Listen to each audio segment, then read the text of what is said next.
Phyllis and I, Travis McKinney, could easily be described as a normal couple as far as likes and dislikes. She has her hobbies and aspirations, and mine are completely different.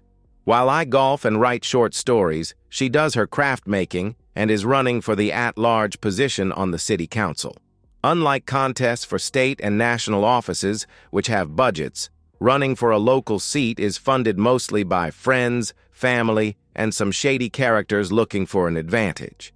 She's pretty young compared to the old fogies currently taking bribes. As with any couple, we don't always agree and have different likes, dislikes, and pet peeves. As an example, I was bitten by a stray dog while playing Little League Baseball as an 11-year-old. To this day, the hair on my neck rises when I hear a dog growling. So I don't like dogs, but Phyllis does. Spiders and snakes don't bother me, but wasps do. On the other hand, Phyllis hates spiders, snakes, and anything else that skitters around on the floor. Want to hear someone acting like the end of the world is happening? Lister to Phyllis, if a mouse or a cockroach crosses her path, I'm supposed to do something. What is never clear, just get rid of it. And no teasing about it. We both love cats, but don't have one. Our travel schedules for work make it too tough to care for and feed them. Maybe somewhere down the road, our work-related travel will ease up. Who knows? Maybe there's a family in our future, but not until this election is over for sure. I work in accounting forensics, or following the money. My files are filled with information on some of life's cruelest perpetrators. They steal from those who can ill afford to be swindled. Phyllis does PR work for County General Hospital. She's been the face of their community outreach program. Since we aren't tied down, we've been known to take trips to warm places with beaches. We tend to stay in all-inclusive resorts that include an open bar. They make that part of it work by giving you pathetic service. If you seem to be tipping the scales in your favor, then plan on having your order slow-walked back to you. Nevertheless, I've gotten plastered more nights than not. It's a sticking point with Phyllis. My being zonked prevents her from having a good time. Whatever. I am there to escape the pressures of my job after all. To celebrate Phyllis's birthday, we enjoyed a quiet dinner at an upscale restaurant. We passed on the after-dinner treats and liquors to hurry home for some adult fun. Sensing that our week-long hiatus from intimacy might be over, Phyllis praised me. "Well, I'm glad to see you're ready to get back in the saddle." I encouraged Phyllis to take one of her ecstasy pills to enhance tonight's activities. While in Mexico, Phyllis always picks up some ecstasy for her and some blue pills for me. Both really enhance our enjoyment. Since we hadn't had intimacy since returning home from our vacation last weekend, Phyllis had that twinkle in her eye and gave me a big smile. I led Phyllis down the hall to our bedroom. Rose petals were scattered on the bed. A feather to tickle her with. She's very ticklish and has used our safe word to get me to quit with the feather. She seems to derive pleasure from being rendered helpless. That's likely to change tonight. Phyllis scanned to the bedroom. "Oh, goody. Looks like I'm going to get a treat tonight." "Well, it is your birthday, and I thought I'd do it up right. Do what you need to do in the bathroom and take that pill. I'll be right back." She literally skipped with excitement into the bathroom. I headed to the garage to get my bag of goodies. Phyllis was waiting for me on the bed wearing nothing but a smile. "Flip over," was said calmly. "Be still, my heart. Something different tonight?" She giggled as she turned over onto her stomach. I took the first plush-lined restraint and gently secured her hands to the side bedposts. Normally, I would fasten them to the center of the headboard, but tonight was different. Her arms and legs would be fully extended. "Yeah, I read something interesting. Let's see what you think." With her wrists secured, I moved to her ankles, fastening one before quickly latching the other. "Trying something new tonight?" she teased. "I've got a few surprises for you." "What's our safe word?" Just in case I'm not a fan of this little experiment. Our safe words were always light-hearted, kitten or rainbow, something playful. But as I reached for the gag and slipped it over her head, she began to squirm. "Travis, what are you doing?" I leaned in, my voice steady. "Your safe word tonight is overnight sensation." Her body tensed instantly, eyes wide. "No, no." Let's rewind a bit to the last weekend. Phyllis and I had booked a 4-day, 3-night getaway to Aruba. We arrived mid-afternoon on Thursday, and I drank way too much, passing out shortly after dinner. The following day, I was out cold even before dinner. Boy, did I feel like hell Saturday morning. No more drinking for me, and I told Phyllis that too. I was in the doghouse. Apparently, my getting drunk was ruining her vacation. To say Phyllis was angry is an understatement. Instead of waiting for me, she grabbed her tote bag and headed down to the beach without even a goodbye. I really didn't need to do much to get ready, so a minute later I was out the door. The elevators aren't very efficient, and I caught a glimpse of Phyllis in the jam-packed elevator as the doors closed. What I really saw was some guy who she'd been flirting with the first night give her a peck on the cheek and hand her an envelope. Rather than wait for the next elevator, I walked down the flights of stairs to the main level. Phyllis was walking slowly towards the beach exit, reading a note. As she left the building, she crumpled the paper and tossed it in the trash can. As I reached the trash can, I did a little dumpster diving. It would change my life. The note read, "Phyllis, you have been an absolute overnight sensation these last 2 nights. The love was mind-blowing. Giving you so many excitement made me feel like a king. Too bad he's not going to be drinking today, or we could have spiked his drink again. I'll just have to wait to see you in Sacramento. Until we meet again, Vince's." And the jerk even left his phone number. Well, Vince, buddy, I will do what it takes to give you a mind-blowing experience. One you'll never forget. With my mind, stomach, and heart spinning, I sat on one of the benches and fumed. That deceitful woman. Once my rage cooled to something less than raving maniac, I headed to the front desk. After a large outlay of cash, the assistant manager looked over the security footage and showed me exactly what Phyllis had been up to the previous 2 nights. He warned me that if I went to the police, they wouldn't investigate. Nothing bad ever happens at their resort. The first night started with Phyllis and me sitting around a large table with about 10 people. I was downing the drinks and paying a little too much attention to one of the unaccompanied ladies. Phyllis was not pleased and began paying attention to the guy by her side, Vince, I assume. I was clearly drunk when Vince whispered something into her ear. She took my drink and handed it to him. A minute later, Phyllis was encouraging me to drink up. 15 minutes later, Phyllis and Vince were helping me into our room. Vince left 6 hours later in the early morning hours. On day 2, we were in beach chairs when Phyllis left to get us refills. She met up with Vince after getting our drinks. 15 minutes later, Phyllis and Vince were helping me into our room. Vince's friend left about 8 hours later. The rest of our trip was very contentious. I wanted to kill her, but that wasn't going to happen. I needed a plan before I did anything. Sitting around airports, for our return flights, I had lots of time to dwell on an appropriate revenge. I smiled a devious smile when something crawled into my mind. Back to the present night.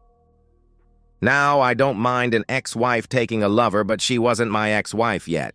If you're going to mess around, have the decency to get divorced first. After tonight, I think she'll be filing for divorce. Just a guess. When the ball gag snapped into place, there were no more understandable words from Phyllis. Lots of tears and unintelligible sounds. Reaching into my bag of goodies, I pulled out the Uranus silicone-based back lubricant. This stuff is supposed to be good. Okay, Phyllis, it's time for something different. After stuffing a few pillows under Phyllis to lift up her back, panic set in. Phyllis was trying to break free as I jammed the lube past her rosebud. Her thrashing about actually made it a bit more exciting. Phyllis turned her head, but her furrowed brow and tears failed to move me. Time to implement my plan. Well, Phyllis, you seem to be enjoying this, but I've got an even bigger surprise for you for your birthday. Reaching into my shopping bag, I pulled out a covered mason jar with several cicadas and as many silverfish bugs in it.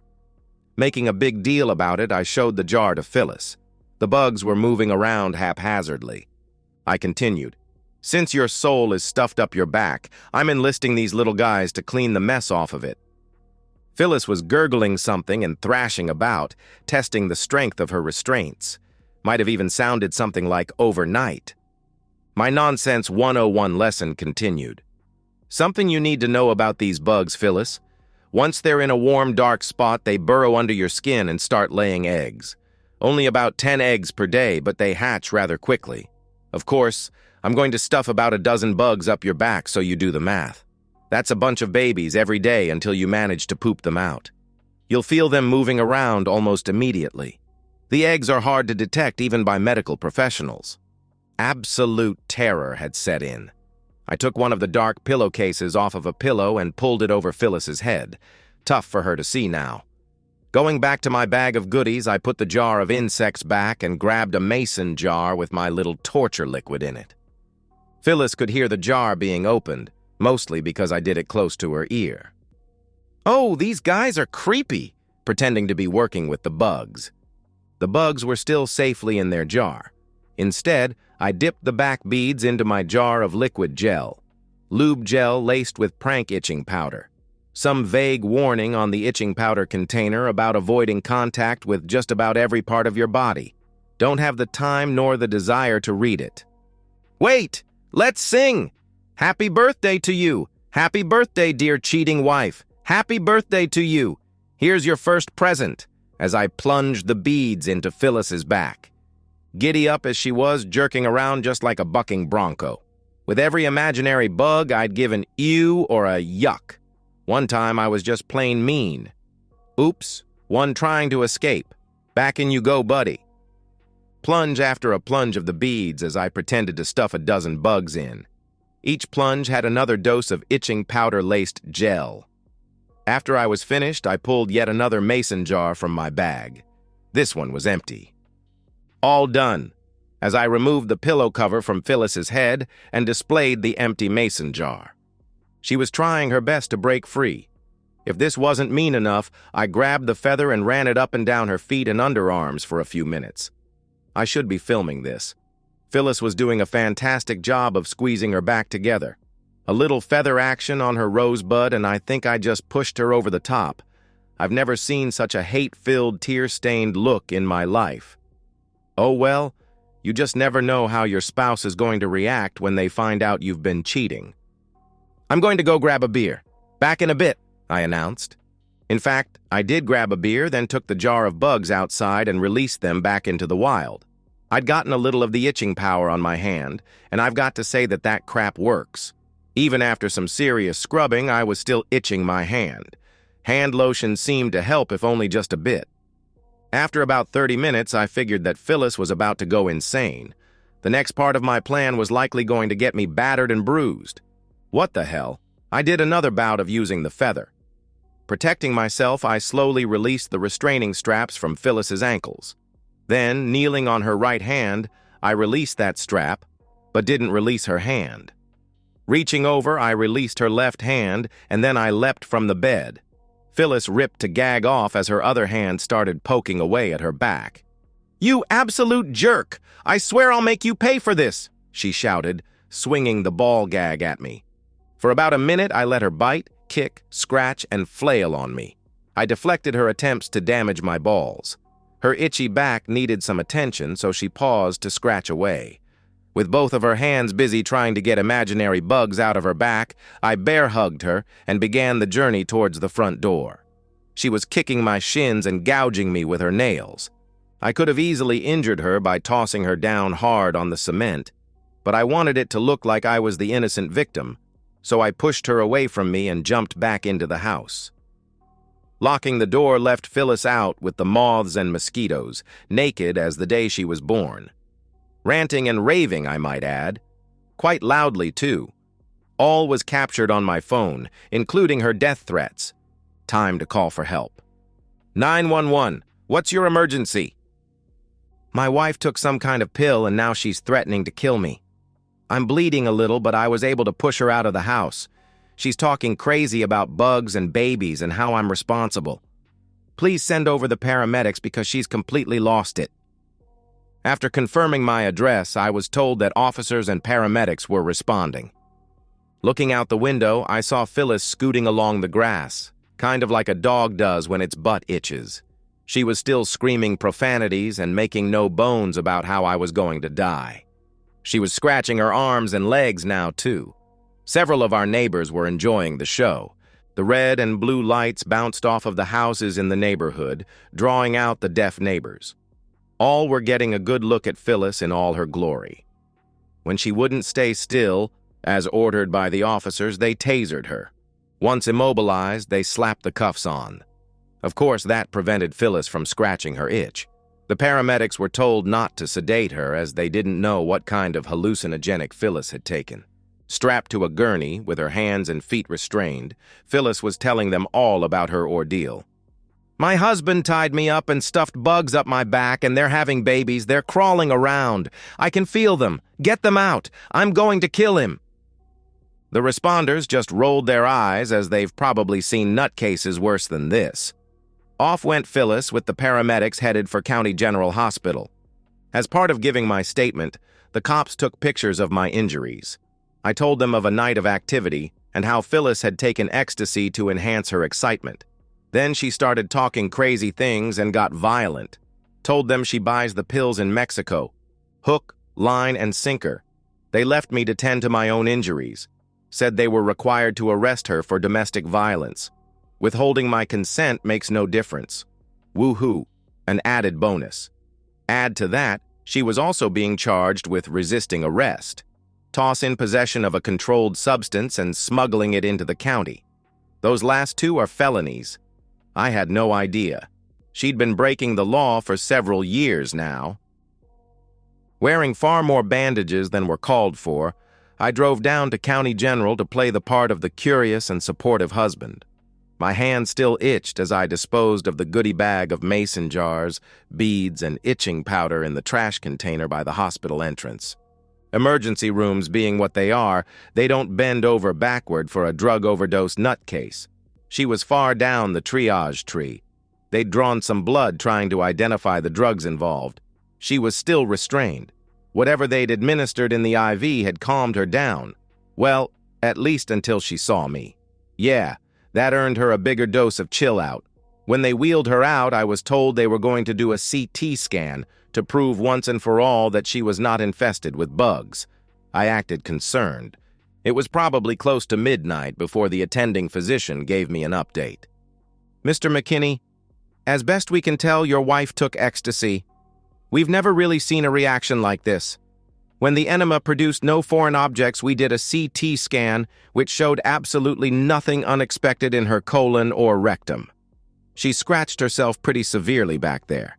Every time we release a hand, she immediately starts scratching herself again, so we still have her restrained. Even after showing her the results, she's convinced that she can still feel bugs crawling around and having babies. We'll be keeping her overnight for observation. She's presently sedated, and hopefully when the ecstasy wears off, she'll be back to normal." "Is she still threatening to kill me? As you might expect, that is more than a little bothersome for me," I asked. "Yes. We've made notes in her charts. Like I said, we've never seen a reaction to ecstasy like this. I'm sorry." I shrugged my shoulders, went back into her room, and kissed her sleeping forehead. All for show. Normally, city council candidates don't get much press coverage, but they did take a shine to this ongoing circus. Somebody must have called that anonymous tip line before going to the hospital. City council candidate charged with domestic violence and resisting arrest. Possible illegal drug overdose involved. Held overnight for psychiatric evaluation. With the evidence from the paramedics, the hospital, and my video, it was a slam dunk to get a restraining order keeping Phyllis 500 feet away from me. I held off on filing for divorce, waiting to see how things played out. The wild guess is that she'll start the proceedings. Phyllis's parents visited her the next morning, and the ranting, raving, and death threats hadn't abated. I told them about the restraining order and her arrest. They understood and said she was still handcuffed to her bed. Normally, overdose victims would be released the next day, but with Phyllis's wild story about bugs and babies and constantly wanting to scratch her itch, they kept her 2 more nights.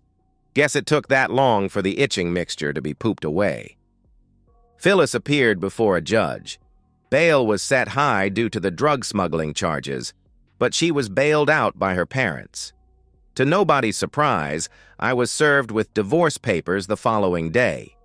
Of course, the press didn't have anything better to do, so they tried to get a statement out of me. Naturally, I wore way too many bandages. Mr. Travis, can you tell us about the events leading up to your wife's arrest? Well, Phyllis enjoys a little playful restraint, and after an intimate moment, I started teasing her with a feather. Out of nowhere, she completely lost control. The moment I freed her, she lashed out, biting and hitting me. I even asked the authorities not to press charges for domestic violence, but apparently that decision wasn't up to me. No further comments. Too much information? You have to love stories with dirty laundry. Phyllis showed up with the sheriff to gather some of her belongings. My attorney was only allowing her to take her clothing as everything else was subject to an asset split agreement in the divorce. I could tell that Phyllis wanted to say and do things to me, bad things, but with the sheriff watching her every move, all she could do was give me a very evil eye. I pretended to scratch my butt, which made her almost lose it. Phyllis lost the election. The press hounded her about her love life and mental breakdown. I imagine she's got the sharks circling again. Her private life became a hot topic, making her a subject of unwanted attention. As a result, she was reassigned to a desk job at the hospital. While they couldn't fire her outright, they no longer wanted her to be the public face of their institution. With the likelihood of Phyllis planning to give me a mind-blowing experience, I took a job overseas as quickly as I could find one. No reason to tempt the revenge gods. It also shielded me from questioning when a man named Vince from Sacramento had his bank and investment accounts emptied. Over $250,000, the story said. Thanks for the phone number, Vince. Those scam artists are willing to work freelance. I did send him a greeting card, high price to pay for an overnight sensation in Aruba. After a mental evaluation found Phyllis fit to stand trial, she pled no contest to the domestic violence charge. They dropped the resisting arrest charge. She plea bargained down the drug smuggling charges, but she was now a convicted felon. Not knowing you're breaking the law must have played a part in that deal. 60 days behind bars and lots of community service. The only thing Phyllis wanted to know in our Zoom mandatory divorce final meeting was, "Someday you'll have to tell me how you did it." Really? You aren't even sorry for trashing our marriage? I'm glad to be rid of you, I asked. You're a disgrace. Tell me about the bugs, she answered. There were no bugs. All I did was tickle you. You'll have to tell me why you did it. Just get a divorce instead of trashing your wedding vows. There were bugs. Just tell me, please, she pleaded. And that's how our marriage ended. I have no plans to move back to the States. If you'd have seen the look in Phyllis's eyes, you'd agree with me completely. I think she's got a bug up her back. I'm dating again with little interest in a long-term relationship. Commitments seem to have bugs that need to be worked out. All right, I'll quit with the bug references. I do wonder when Phyllis's back itches, whether she thinks the babies are hatching. And so, we've reached the end of today's story. Was it what you expected, or did it take a twist you didn't see coming? I'm curious to hear your thoughts. Share them in the comments below, and let's get a conversation going. If this story kept you hooked, make sure to hit that like button. And if you're new here or just haven't subscribed yet, now's the perfect time to join our community. I bring you fresh, captivating stories every day, so click that subscribe button and turn on notifications so you never miss out. Thanks for watching, and I'll see you in the next one.